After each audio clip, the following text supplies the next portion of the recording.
ეს საგანი მოიცავს ისეთ საკითხებს, როგორიც არის როგორ და რატომ გაჩნდა სხვადასხვაგვარი ცხოვრების წესი სხვადასხვა ხალხებში.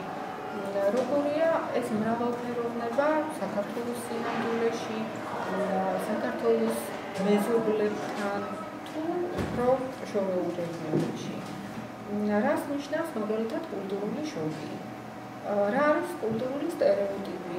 რა როლს ასრულებს ის ადამიანთა საზოგადოების ცხოვრებაში, კონკრეტულად აი დღეს მაგალითად ჩვენი საზოგადოებისათვის.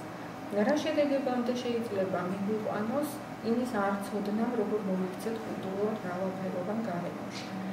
რატომ გადაწყდა ამ საქმის შეტანა ზოგადად საგანმანათლებლო სკოლაში?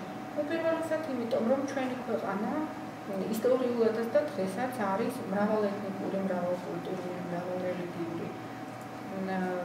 არსებობს ტრადიცია ამ ქვეყანაში სხვადასხვა აღმსარებლობის და სხვადასხვა კულტურის ხალხთა თანაცხოვრების, მაგრამ რეალობა შეიცვალა, ახალი პრობლემები გაჩნდა, ახალი გამოწვევები გაჩნდა.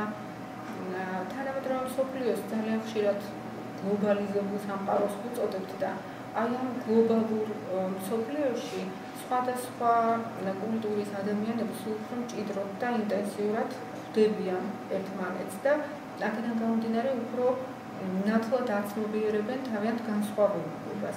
და ამავე დროს ძალიან ბევრს ლაპარაკობენ იმის შესახებ, რომ თითქოს ეს მსოფლიო სულ უფრო და უფრო ერთგვაროვანი ხდება. ერთ-ერთი მიზანი ამ საქმის ისიც არის, რომ აჩვენოს აი ეს პროცესები, რომელიც თანამედროვე მსოფლიოში მიმდინარეობს, ოღონდ აჩვენოს ცოცხალი მაგალითები. ეს საგანი არ არის ორიენტირებული დასწავლაზე, დამახსოვრებაზე. ეს რაღაცნაირად იცით კრებითი საგანია, ასე ვთქვათ, რომელიც სხვადასხვა საგანში მიღებულ ცოდნას თავს უყრის და ცდილობს უფრო ახალი კუთხით დაანახოს ის, რაც მათ უკვე იციან. და რასაკვირველია მიაწოდოს ახალი ინფორმაციაც, მაგრამ არა იმისათვის, რომ მათ ეს დაიმახსოვრონ და მე მოამბონ, ვთქვათ, პედაგოგს, არამედ იმისათვის, რომ გაიაზრონ, გააცნობიერონ და კონკრეტული მაგალითების საფუძველზე თვითონ სცადონ გარკვეული დასკვნების გამოტანა. ან ბოლოს და ბოლოს კითხვების დასმას სცადონ. არ მიიღონ რაღაც უკრიტიკოთ, არამედ იმსჯელონ, იფიქრონ, თვითონვე მოიკულიონ, გამოიძიონ.